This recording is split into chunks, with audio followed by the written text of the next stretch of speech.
Good morning. My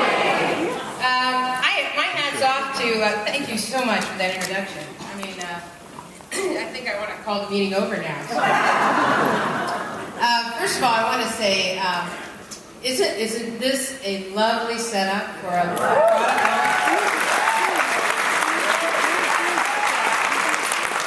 I mean, they've thought of every detail. They even look like Xophoria bottles, don't they? I mean, with their outfits and the crystal. I mean, who would have thought of that? I mean, that is just for a product. This is like a showcase for a product launch like this. This is absolutely amazing. And I was going to tell you a little bit where I came from for a second, but that's already been done. So I guess we can move on. I have the privilege this morning, and first of all, let me welcome all of you that are guests, and we're very, very pleased to have you here, and glad that you could join us for this new product launch with our company. My responsibility this morning, or my job, is to basically give you a little background about the company, a real brief background of this company, so you understand where the company has come from.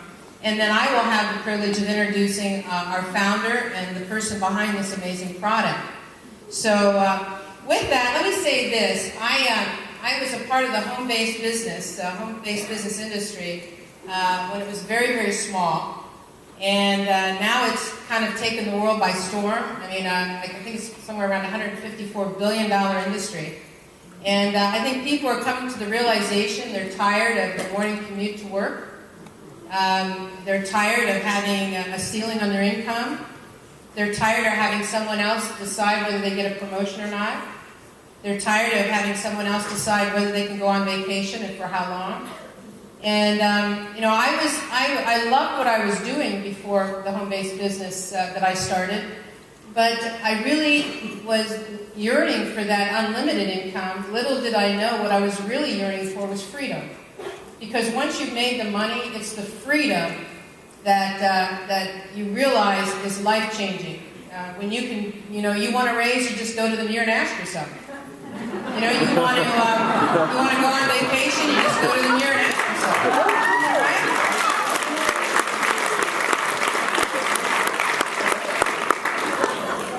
You can open your wardrobe and have different colors of pajamas and never leave. I mean, if you want. Judy Murray and I, when we got involved in this company, always knew we were having a good day when we could call each other and say, "Are you still in your pajamas? Have you had a shower today?" Because we knew we were working those phones, we were on the lines, and we were doing what we needed to do to build a business. So anyway, that's the glory of that kind of industry, and it is no longer the lifestyle of our parents and our parents' parents, where they started a job at 25, ended at 65, and depended on the government. They have stayed at the same job for 40 years. It's a new world. And people are looking for ways that they can buy their freedom. And once you have the freedom, you'll find the real joy is being able to help and mentor other people get their freedom. And that's what we really specialize here, is helping other people do what we've done. So 6.5 years ago, I overheard a conversation. I was looking for a company. And I really wanted to take a company internationally at the time. And I was looking for a company that was ripe for expansion, and I overheard a conversation, and the conversation was about a new company that their product was healthy Belgian chocolate. Now at the time, they were actually 1.5 years old, but it was the healthy Belgian chocolate that really got me. And first of all, I wanted you to understand that the healthy chocolate, for me, was kind of an oxymoron. I thought, how can it be healthy and chocolate? Because I was raised in that environment where I was told, if you don't stop eating that chocolate, Paula, you're going to get fat and you're going to have acne. Did anybody else hear that? So healthy was kind of not even close to what I would put together with chocolate. But to be honest with you, it was the Belgium that had me. Because of this home-based business industry, I was able to travel the world. I was able to live in Europe, spend a great deal of time in Belgium. And once you had Belgian chocolate in Belgium, it is like to die for. So every time I would go to Belgium to do a training, everyone knew that. They'd bring me chocolates from the different chocolate shops. Understand there are 2,000 of them in Belgium. I have not been to all of them, but that is one of my goals someday. I've been close, but not quite. But anyway, they would bring me, it's a wonder I didn't weigh 300 pounds. So when I heard Belgium, I was very interested. I contacted a consultant friend of mine, asked him to research the company. He came back and said, it looks amazing, you need to go see it. So I trekked my way out to a place called Reno, Nevada. And oh, there I am. Okay, let's move on. And in Reno, Nevada, this is, I was introduced to a company called MXI. MXI stands for Marketing Chocolate International. Actually, they spelled chocolate with an X years and years ago. I'll tell you about that in a second. But Marketing Chocolate International, this is their 75,000 square foot office facility in Reno, Nevada. They were founded in 2005. And when I arrived in Reno, I met this crazy lady on the right. And she's beautiful, isn't she? But anyway, I've never been around someone so passionate about a product as this lady. And I came to find out that she had formulated, she was a diabetic, she had formulated a low-carb, sugar-free Belgian chocolate bar called Pure Delight.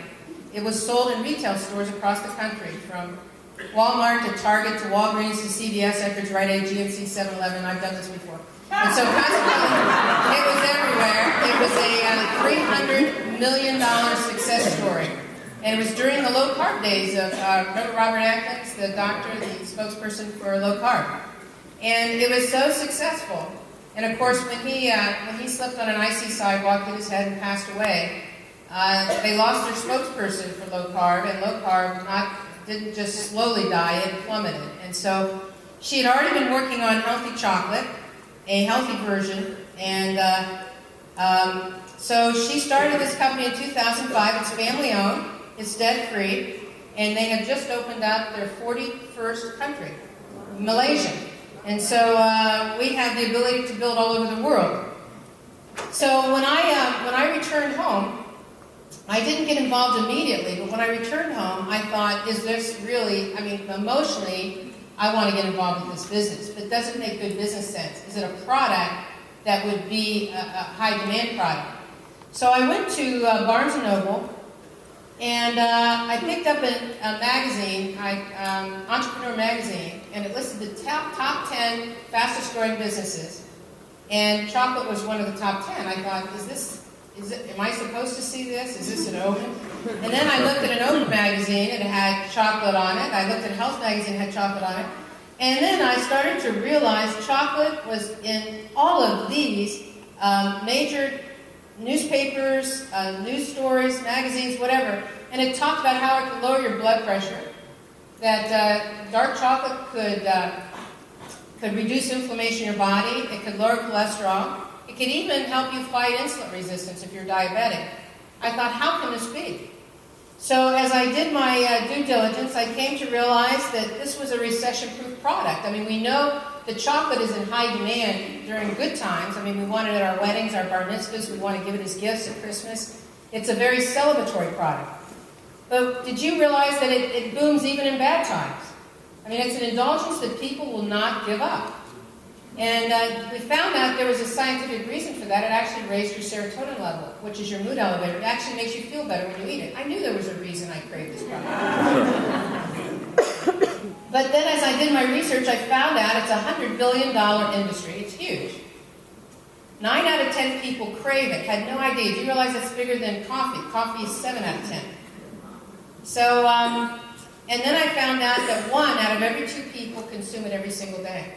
Now, if you were going to start any business, even a conventional business, who wouldn't fall for those demographics? I don't know a product that has better demographics than that. So, consequently, I got involved, and one of the things that Jeanette wanted me to share with you today is a little bit about the whole story of this product, or this business. So let me briefly just give you a little bit of background about chocolate. Chocolate was actually discovered 3,500 years ago by the Aztecs and the Mayans. They used it at that time as a medicinal product. They used it to treat stomach and intestinal complaints, fevers, infections, and coughs. They found out it increased your energy, stamina, and longevity. In fact, it was so valuable, it was prized by royalty, it was used as currency, and then eventually the Spaniards took it over to Europe and introduced it to the medical profession because it was a medicinal product. And when it hit Europe, of course, that's where they really messed it up. So let me tell you, for the last century and a half, they took this product a century and a half ago and they turned it into a confectionery. What they did is they Dutched it so it wasn't as bitter. They used heat. They heated it, which of course killed a lot of the raw ingredients, the good antioxidants. They removed the cocoa butter, and now they remove the cocoa butter and they actually sell it to the cosmetic industry because it's so valuable there. And then they replace it with the bad fats, even today. But and when actually cocoa butter is a neutral fat, it goes right through you. It does not raise your cholesterol. But they removed it. They added refined sugars, caffeine, waxes, fillers. And all of this made it less expensive so that they could sell you a candy bar or a chocolate bar that's only 20% chocolate. The rest is all these things you see on the screen. And basically what they did is they took this beautiful, healthy product, the highest antioxidant food on the planet, and they turned it into a candy. And so the real story of MXI is that they have decided to bring this product full circle. Take it back to that healthy, medicinal product it was 3,500 years ago. And in order to do that, they knew that they needed their cacao to be raw. And they needed it to not have heat added to it, because in order to keep all the antioxidants so powerful in it, they needed to keep the heat away from the product. So the manufacturer in Belgium created a cold processing technology. They patented it, and then they gave MXI the worldwide exclusive distribution rights to market the chocolate made with this exclusive patent. So we have it, no one else has it. It has no refined sugars added, no waxes, no fillers, no preservatives, and no caffeine. Is that unbelievable? One of the first things I noticed on this product, because I didn't have the highs and lows I had lived with all my life. You know, we have the chocolate, you feel great, and then 10, 15 minutes later you crash. Didn't have it with this. And so, let me tell you where the name comes from. Back when it was first discovered by the Aztecs, they called it chocolate. So